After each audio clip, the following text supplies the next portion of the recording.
Sono Giorgio Giannotti e nel 1955, a 22 anni, ho deciso di andare in aeronautica e fare il pilota, cioè tentare di fare il pilota di complemento.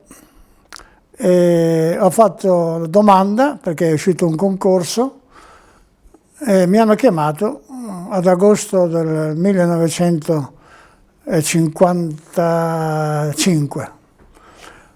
Ho fatto un corso in aeronautica ad Alghero prima, ad Elma Scagliari dopo e a Foggia Amendola come terzo periodo, e nel 1957 come ufficiale pilota sono andato al quarto stormo a Pratica di Mare. In quel periodo era Pratica di Mare. Sono stato lì 2 anni e mezzo. Nel ottobre del 1958, facendo uno dei soliti voli di addestramento,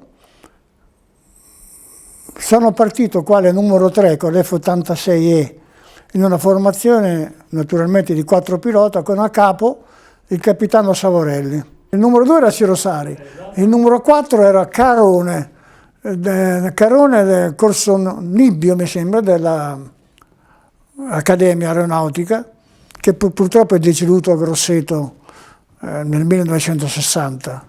Abbiamo decollato in mattinata, mi sembra verso le 11:15, e siamo andati in zona, nella zona di Napoli. C'erano 3 zone a nostra disposizione e questa terza zona era intorno a Napoli. Siamo stati lì circa 45 minuti a fare tattica a 35.000 piedi, dopodiché, essendo il quarto membro d'equipaggio, intorno alle 1700 libbre il suo diciamo serbatoio di cherosene, a 1700 libbre, allora il capitano Savorelli ha deciso di ritornare alla base. Siamo tornati alla base non direttamente, ma facendo delle acrobazie. Prima in coppia, 2 coppie, virando a destra e a sinistra, andando verso Pratica di Mare. Dopodiché abbiamo fatto fila indiana, uno dietro l'altro. La distanza da aeroplano a aeroplano era di circa 50 metri, non molto attaccati. Quando siamo stati nella zona di Anzio, diciamo, ci stiamo approcciando a Pratica di Mare, durante l'esecuzione di un looping in fila indiana, nel momento in cui ero rovescio, ho visto distintamente un aeroplano quadrimotore che lì per lì ho considerato DC-4, invece poi si è saputo che era un Viscount della BEA, e subito, immediatamente dopo aver visto questo aeroplano, ho assistito al contatto dell'aeroplano del capitano Savorelli, mio comandante di squadriglia, con detto aeroplano che avevo visto. È stato un attimo, non è che sono passati secondi, diciamo quasi istantaneo, e ho visto un'esplosione come se fosse esploso un pozzo petrolifero, rosso e nero, di carburante. Istintivamente ho tirato la cloche verso di me e verso destra, sono salito per evitare di passare completamente attraverso questa nube, diciamo, di carburante, esplosione carburante. E il numero 2 è passato in mezzo, quello che era dietro il capitano Savorelli, il numero 3 invece meno. Dopodiché ci siamo sentiti per radio tutti e 3, avete visto, le domande che si fanno a questo scoppio, avete qualche avaria? Il numero 2 lamentava difetti nel pilotaggio della cloche, e quindi ho detto al numero 4 di accompagnarlo all'atterraggio. Io sono rimasto in zona e, rimanendo in zona, avvertendo la torre di Pratica, che anche loro avevano visto questa esplosione da lontano, ho seguito, diciamo, l'aeroplano che è stato colpito, che scendeva non in picchiata, ma diciamo piatto. Gli mancava l'ala sinistra, gli mancava la coda e anche il muso, il musetto. Scendeva piatto con tanti pezzi naturalmente intorno e a un certo punto, a una certa quota, ho notato un paracadute aperto, che era quello del comandante Savorelli, intorno ai 10.000 piedi. Quindi sono rimasto in zona non tanto per seguire i pezzi dell'aeroplano che avevano un interesse relativo, ma quanto per seguire il paracadute del capitano Savorelli, il quale era appeso come morto, non desto, quindi con le braccia sulle gambe, la testa bassa, diciamo appeso, come se qualcuno l'avesse appeso.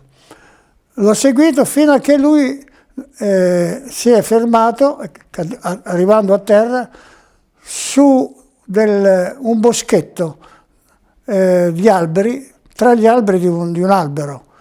E poco lontano, quindi non molto lontano da lui,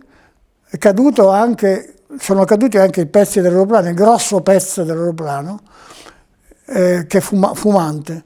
Ho saputo poi che dentro l'aeroplano era rimasto, su 31 persone, un passeggero legato al suo sedile che era ancora vivo, è morto in seguito, diciamo, dopo non so quanto tempo, un'ora, due, non so che. Comunque, nel bagagliaio c'erano anche dei pulcini, che molti erano vivi ancora, erano destinati, mi sembra, o a Malta o a Napoli, dove l'aeroplano doveva fare scalo, prima di andare a Malta. Dopodiché, quando avevo basso livello di carburante, ho dovuto abbandonare la zona e sono atterrato a Pratica di Mare, dove mi aspettavano tutti e con il comandante, il colonnello Annoni, quella volta, siamo andati quasi subito, dopo un'oretta, a fare una relazione che ancora conservo e che abbiamo dovuto fare. Naturalmente nel tempo questo incidente è stato illustrato molto diverso da quello che è stata la realtà.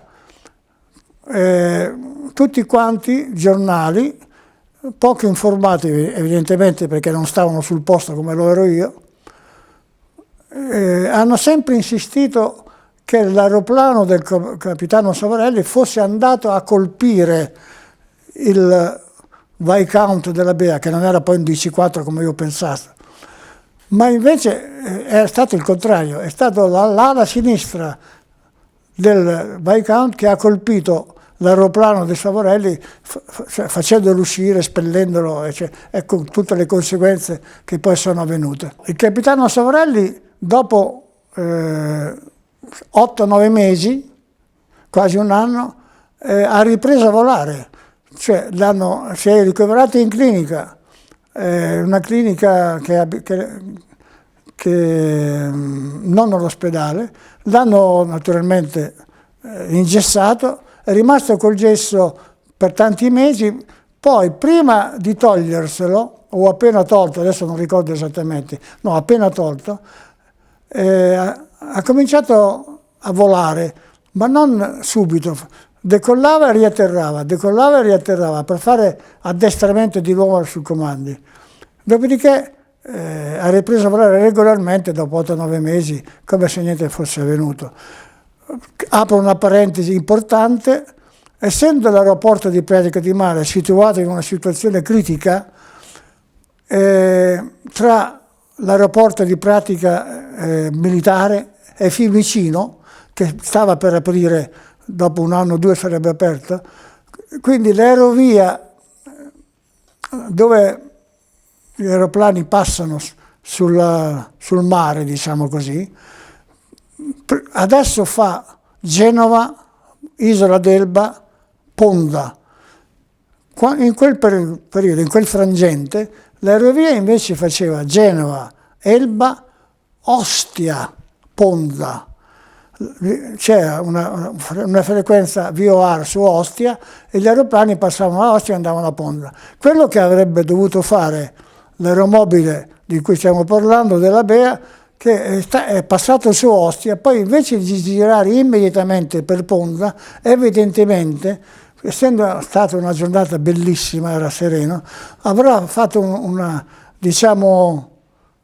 mancanza per far vedere ai passeggeri Roma e la zona. Ha fatto una virata molto larga, invadendo la zona militare dove noi stavamo operando, e quindi poi è stato colpito per questo.